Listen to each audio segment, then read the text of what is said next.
Welcome to the Talking Tenancies podcast, brought to you by the Residential Tenancies Authority. I'm your host, Belinda High. Join me as we explore everything you need to know about renting in Queensland with experts from the RTA and industry. We're here to help make renting work for everyone.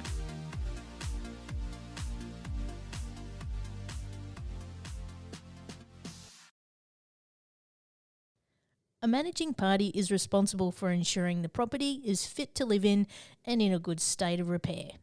A tenant is responsible for notifying their managing party in a timely manner if repairs are needed.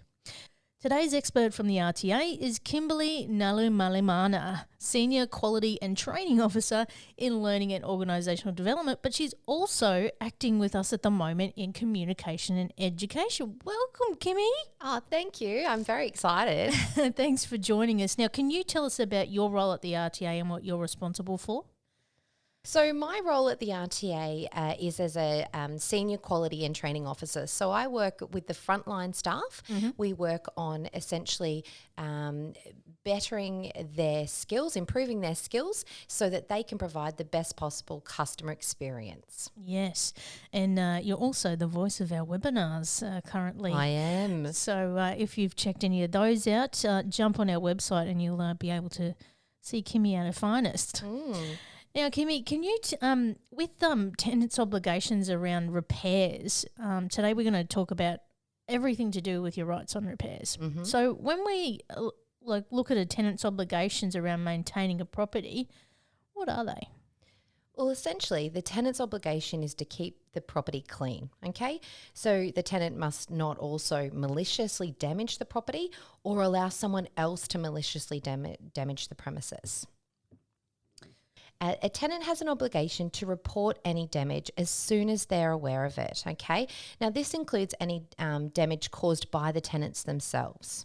Now, the owner or managing party should arrange the repair, but it is important to understand that the tenant may be asked to compensate the owner for that damage. If there's any unnecessary delays in the notification with regards to the damage, or the damage is beyond repair or will cost more as a result of the delay, the tenant may also be liable for those costs. We do recommend that tenants have their own contents insurance. Absolutely.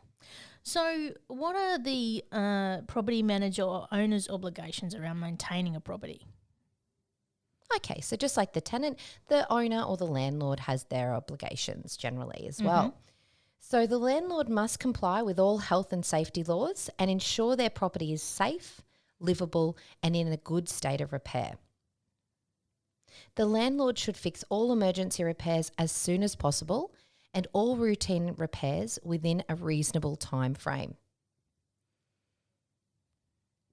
Now, if there is an emergency repair, the landlord should also reimburse the tenant for money the tenant may spend on those repairs, but there are particular conditions around that. So it's really important that everybody does their research and understands what the legislation states with relation to emergency repairs. Yeah. Now, while it's not mandatory, it is a good idea for landlords to maybe show or give instructions to the tenant about how to deal with the management of the property. So, for example, ensuring the tenant knows how to turn off the fuse box or the gas or how to work out the hot water system. Yeah. These are, as I said, a guide and it just helps in those emergency type situations as well. Yeah, and that's really handy to know, Kimmy, because I know I've been in a situation where I had a pipe burst in a bathroom. Oh, no. And it started to flood, and luckily I knew where the water was and how to turn it off, and I think that actually saved a lot of damage to that property. Absolutely. So I think just being aware of where those essential services are is really critical.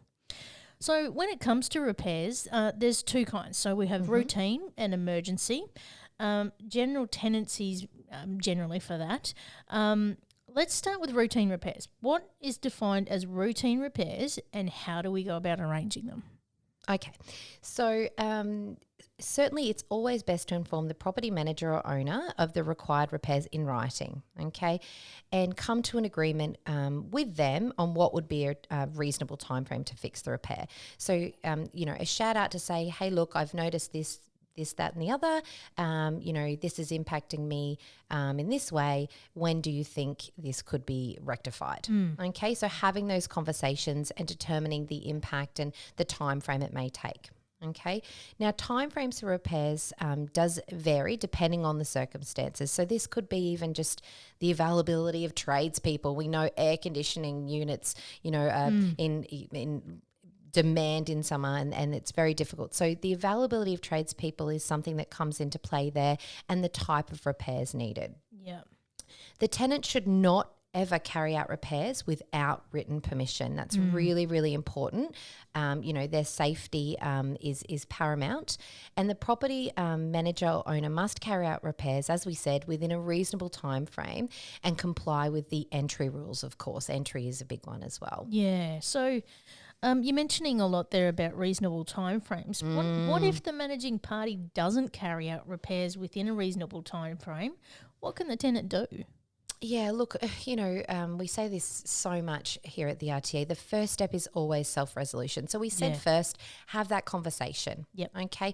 So, come back to that conversation. Say, hey, look, it appears that the time frame that I was expecting, hasn't been met. Is there something, that I need to know in terms of, has there been a hold up with the tradespeople or what have you? Okay. So really finding out why the agent hasn't been able to carry out those repairs, and that will guide your conversations further. Okay. So first step, always self-resolution, making sure you've spoken to the other party and explained how you're feeling. Okay. Now, if as a tenant you can't negotiate a reasonable time frame for the repair, and sometimes it may be that you see things differently, and that's okay, and self-resolution has failed, you could send them a notice to remedy breach. Okay, now this is giving them, or the managing party, 7 days to fix the issue. Okay, Right. so you're more so formalising that. Okay, Yep. and you're following the legislation. Okay, the way that you should go about things under the legislation. You could also apply to dispute resolution through the RTA by filling out a tenancy dispute resolution request form.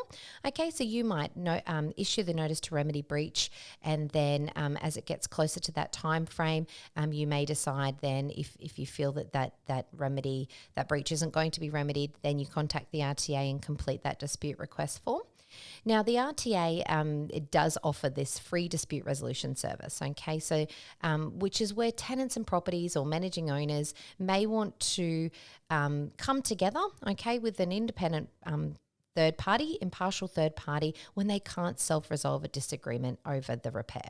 So examples of when you might want to use the dispute resolution service could be if a routine repair is not made within that time frame, that reasonable time frame, or what you deem to be reasonable, because reasonable isn't defined under the Act. So that might be a reason why you might come through to dispute resolution. It could be, the tenant may be seeking reimbursement for, issues or relating to the repair. So the tenant may not have been reimbursed for an emergency repair, okay, or there's a disagreement around compensation. It may also be a disagreement. We mentioned earlier about damage and the cause of damage and the tenant's obligations. There may also be a disagreement over who should actually pay for the repair as well. Right. So if we look at the other side of the coin and look at emergencies then, what is defined as an emergency repair? Okay. So this is actually defined in the Act, which is great. We know it's there. We can see it. Yeah. So examples of emergency repairs include a burst water pipe or a serious leak. You said yourself you've actually had this happen to you. Yeah.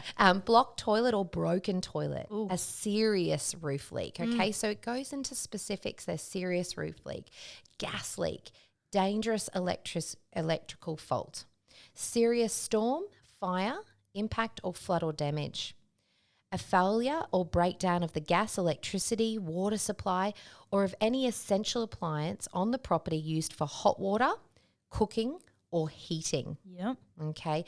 A fault or damage that makes the property unsafe or insecure. Okay.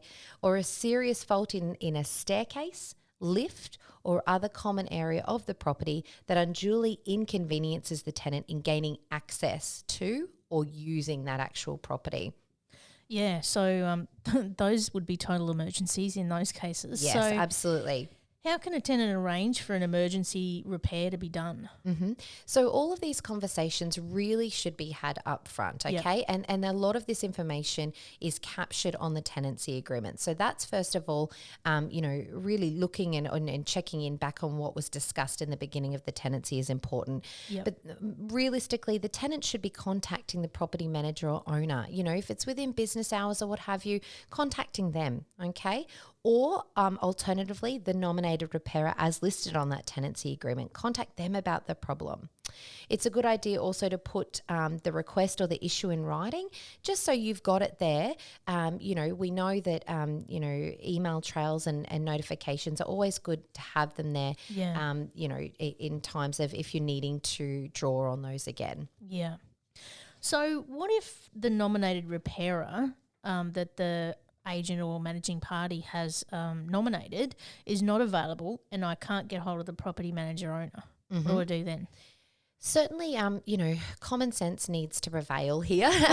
It's called an emergency for a reason. Yeah. If you believe that it really does constitute an emergency repair, it's unsafe, you're being unduly inconvenienced, your access to the property, certainly to mitigating loss. So we all have an obligation, like you said earlier, if you didn't switch off the water main, the damage could have been a lot higher for the owner and the inconvenience to the tenant if there were major repairs that would have been needed to be made at the property. So certainly if you can't get hold of them, it is an option. Hold off taking action until you have the authority to speak to somebody. If you can't get in contact with them, you can make the repair yourself, okay? So you could use a different tradesperson. Okay, if you can't get in contact of the nominated repairer, you could use a tradesperson. Okay, and this is in the instance where you believe that the repairs or the Band-Aid fix is going to cost less than 2 weeks' rent. That's really important. That is outlined there in the legislation. Okay, so in this case, if the tenant may have to pay for the repairs and then keep the receipts. Okay, so they can then be reimbursed, and the landlord must reimburse. I think we mentioned this earlier. They must reimburse the tenant for emergency repairs within 7 days. Right. Okay. Cool. So if we look at another scenario, say I'm a property manager or owner, if my tenant has asked for a repair, what do I need to do to notify them that a tradesperson is coming over? Once again, it's really important to have these, conversations up front and talk about, what has the tenant got going on? Are they going to be home? Those types of things. Entry can be mutual. Okay, so you can mutually agree on a time that's not sort of specified in the legislation. So if it's a routine repair, speak to the tenants and agree on a suitable time for the tradesperson to come in and fix, okay? So of course, if you can't get in contact with them, you may need to issue that entry notice, and you should always put things in writing anyway. Confirm the names and the details of the tradesperson with the tenant, especially if it's a new tradesperson that you're using, definitely confirming with them, I have Joe from ABC coming today. Yep. Just so they're aware, and that's important for the tenant's security within the home. And if it's a routine repair, there are different entry time frames. Generally, it's 24 hours for routine inspections, but be sure to check the legislation, okay? Both sides, as I said, should always stay in communication. And if things change, letting each other know if the tradesperson doesn't arrive or if for some reason the tradesperson can't make it and you're aware of that as the owner or the managing party, letting the tenant know in case they were sticking around for that entry to occur as well. Yeah, there's nothing worse, is there? You're waiting for a tradie and they don't show up. Yeah, absolutely. Yeah, so really keeping those communications of lines open, and if you are the tenant in that, letting the agent know because the agent may not be aware and therefore the repair has not been, rectified. Yeah, exactly. So what if the damage to the property is so extensive that it's unsafe and unfit to live in? So the managing party and tenant may mutually agree to end a tenancy agreement. Okay, so you can mutually agree to end a tenancy. Alternatively, the tenancy agreement does not necessarily end. Okay, and also bear in mind of the circumstances surrounding a tenant having to find somewhere else to live, even if it's a case of it could be repaired, over a length of time, what's going to occur in those situations in terms of where is the tenant going to live in that time? Will the tenancy pick back up, or do you need to end the tenancy?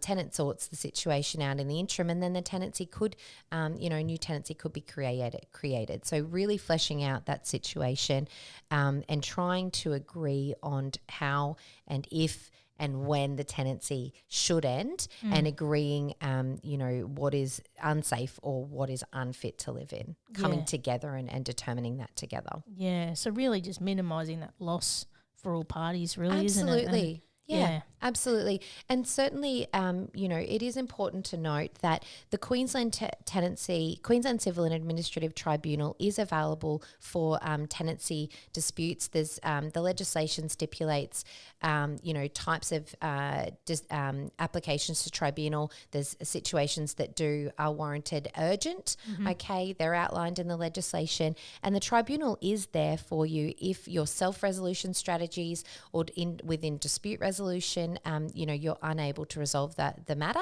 and you need somebody to make a decision for you. Yeah. Both. Yeah. So to wrap it up, Kimmy, whether it's a routine or an emergency repair, communication is the key. Yeah. And we've got to keep everyone informed to avoid those disagreements and further property damage. And I think this is a bit of a theme that's coming through every episode of this podcast, is communication is the key when it comes to renting a property in Queensland.